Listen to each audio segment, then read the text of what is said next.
Class ऋदीप चंद चौधरी महाविद्यालय से मैं आज आपके सामने बीए थर्ड सेमेस्टर में हमारा टॉपिक है गुणारोपण। तो उसमें आज हम उसकी अवस्थाएं और नियम देखने वाले हैं। ठीक है, तो जैसा कि गुणारोपण है उसकी 3 अवस्थाएं दिखाई गई हैं। पहले कार्य का प्रेक्षण। प्रेक्षण मतलब होता है चीज़ों को केवल देख करके समझना। प्रेक्षण का मतलब होता है जैसे छोटा बच्चा होता है ना, छोटा बच्चा चीज़ों को देख करके सीखता है। मोस्टली आपने देखा होगा बच्चा आधे से ज़्यादा चीज़ें तो आपको करते हुए देख लेता है तो ही सीख जाता है, उसे प्रेक्षण बोलते हैं। ठीक है, तो एक ये हो गया। दूसरा है अभिप्राय का मूल्यांकन। तो देखने के बाद थोड़ा बहुत अपन ये भी देखते हैं कि जो हो रहा है वो सही हो रहा है क्या, गलत तो नहीं है, कुछ दिक्कत तो नहीं है, मतलब हम जो सीख रहे हैं क्या वो सही है। मूल्यांकन भी तो करते हैं। तो मूल्यांकन मतलब एक तरीके से सही और गलत के बीच में अंतर करना। ठीक है, मूल्यांकन। और तीसरा है फिर स्ववृत्ति है, यानी कि हम खुद अप्लाई करते हैं फिर उसको। ठीक है, जैसे मान के चलो अगर आपको कोई चीज़ नहीं आ रही है, जैसे कोई भी ऐसी काम है जो प्रैक्टिकल वर्क है। प्रैक्टिकल वर्क मतलब जो करके समझा जाए, थ्योरी से समझ में नहीं आ रहा, लिखा हुआ नहीं आ रहा समझ में क्या है। तो पहले हम चीज़ों को देखते हैं ध्यान से। देखने के बाद फिर हम उसका मूल्यांकन करते हैं कि हम क्या मतलब करके देखते हैं कि हम सही से कर पा रहे हैं कि नहीं कर पा रहे हैं। मूल्यांकन करने के बाद पता चला कि थोड़ी बहुत कमियां हैं, तो फिर स्ववृत्ति मतलब तब जब बिल्कुल पूरा 100% सही चीज़ें होती हैं तब। तो इसमें लिखो जरा सा एक लाइन, हेडिंग डाल लो, कार्य का प्रेक्षण।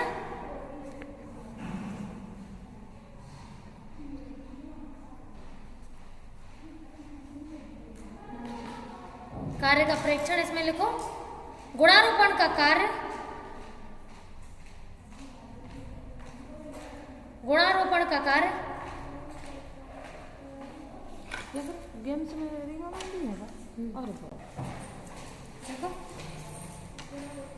गुणारोपण का कार्य लक्षित व्यक्ति के द्वारा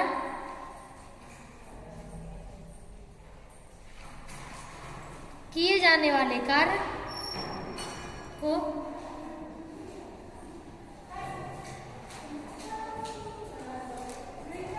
लक्षित व्यक्ति द्वारा किए जाने वाले कार्य को देखने और शुरू करने से संबंधित है। देखने और शुरू करने से संबंधित है। ठीक है, तो समझ में आ रहा है इस पॉइंट का मतलब? इसका मतलब सिंपल सा है कि केवल अभी अपन शुरू कर रहे हैं, चीजों को पहले देखना समझ रहे हैं कि वो हम कर भी पाएंगे कि नहीं। सेकंड हेडिंग डालिए, अभिप्राय का मूल्यांकन।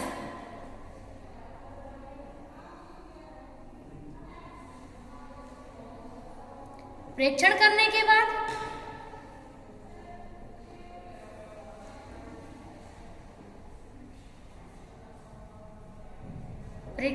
के बाद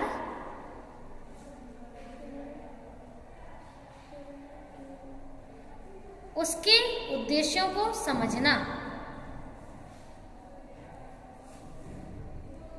अब ये समझना है कि क्या वो हमारे लिए जरूरी भी है कि नहीं, वो क्वालिटी हमें अपने अंदर डालनी चाहिए कि नहीं। गुणारोपण का मतलब होता है गुणों के बारे में बात करना। जैसे अगर आपकी कोई क्वालिटीज है और हम आपकी क्वालिटीज के बारे में बता रहे हैं तो इसका मतलब ये है कि हम सामने वाले को आपके गुणों की व्याख्यान कर रहे हैं, उसे गुणारोपण कहते हैं। ठीक है, नेक्स्ट हेडिंग लिखिए, स्ववृत्तीय गुणारोपण।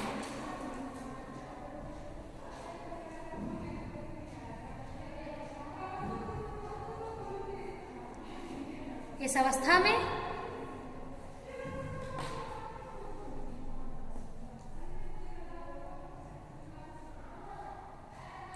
सभी गुणों को धारण कर लिया जाता है, धारण कर लिया जाता है। जैसे मान के चलो कोई शाहरुख खान का फैन है तो शाहरुख खान की बहुत सारी हरकतें जो वो देखता होगा वो सोचता होगा ऐसे हम कॉपी कर लें। तो इसका मतलब ये है कि वो अपने अंदर गुणों का रोपण कर रहा है। रोपण मतलब बोना। ठीक है, हाँ, वो अपने अंदर उन गुणों को डालने की कोशिश कर रहा है। तो पहले तो ऑब्जर्व करना पड़ेगा, देखना पड़ेगा। जैसे हमारे फेवरेट सेलिब्रिटी हैं, कुछ हरकतें हमें उनसे मैच करती हैं तो अच्छा भी लगता है। पहले नहीं लगता था, पहले तो हालांकि हमारा कोई फेवरेट था नहीं, लेकिन अभी कुछ साल भर जब ठलुआ बैठे ना घर में लॉकडाउन के टाइम पे, तब कुछ ऐसी सीरीज देखी, लगा कि हाँ यार इनने कुछ दिया तो है, अच्छा लगा। तो ऐसे कभी कभी उनकी खराब आदतें भी अपन को अपने अंदर डालने में अच्छा लगता है। हालांकि ये गलत है, ऐसा नहीं करना चाहिए, क्योंकि फिर हम एकदम एक तरीके से हमारा ब्रेन कहाँ गया। अगर हम गलत चीज़ें भी कॉपी करेंगे तो फिर हम इंसान थोड़ी ना एनिमल्स हो गए, है ना। तो ये जो गलत चीज़ें कॉपी नहीं करनी चाहिए, कॉपी सही चीज़ें करनी चाहिए। अच्छी चीज़ें हो जो आपको कुछ सिखाएं, कुछ जीवन में आगे बढ़ाएं, तो कॉपी करो। तो ये इसका मतलब ये है कि अपन लोग हर चीज़ नहीं सीखनी चाहिए, कुछ सीख लो। ठीक है, नेक्स्ट हेडिंग लिखिए गुणारोपण के नियम। इसमें पहला नियम है सह परिवर्तन का नियम। तो साथ में चीजों की, अब ये किसने दिया है? ये दिया है केली ने 1966 में।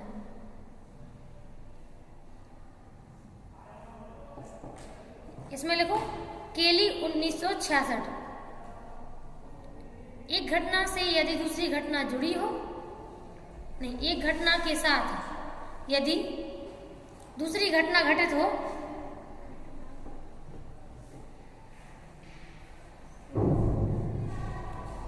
तो हम पहली घटना को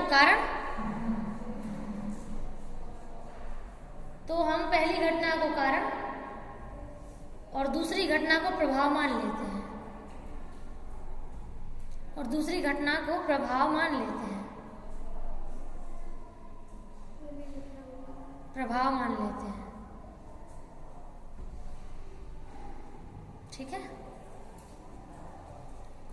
ये है।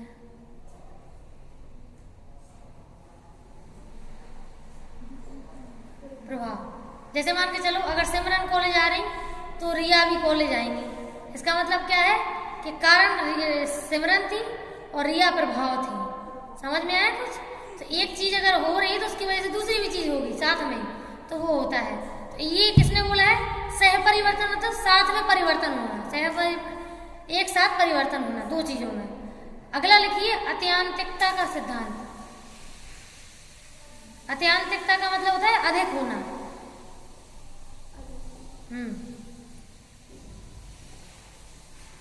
जब एक साथ कई सारे कारक घटित होते हैं,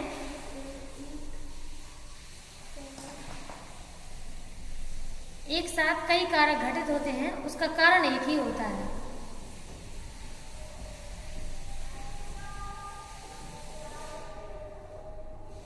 ठीक,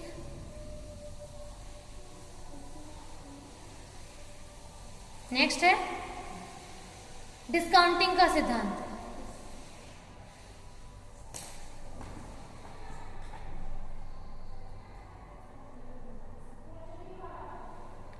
किसी व्यवहार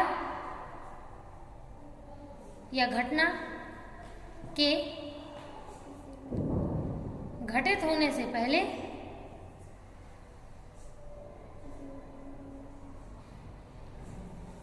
कारणों की संख्या बढ़ जाए।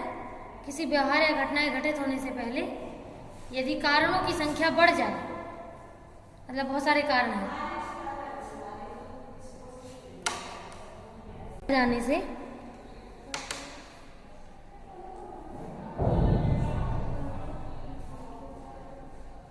कारणों की संख्या बढ़ जाने से एक विशेष घटना का निर्धारण होता है। जैसे मौसम अगर ठंडा हो रहा हो, ठीक है, आप सोचो कि तुम बर्फ गिर जावे हैं और कि तुम मतलब बारिश हो जावे, तो ठंडा मौसम और बढ़ेगा। ठीक है, नेक्स्ट है संवर्धन नियम।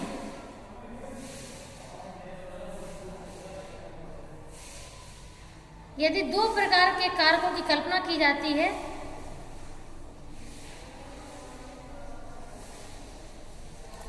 एक बढ़ाने वाला दूसरा कम करने वाला,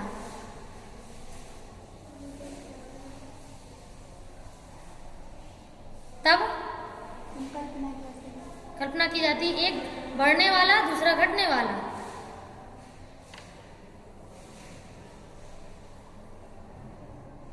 तब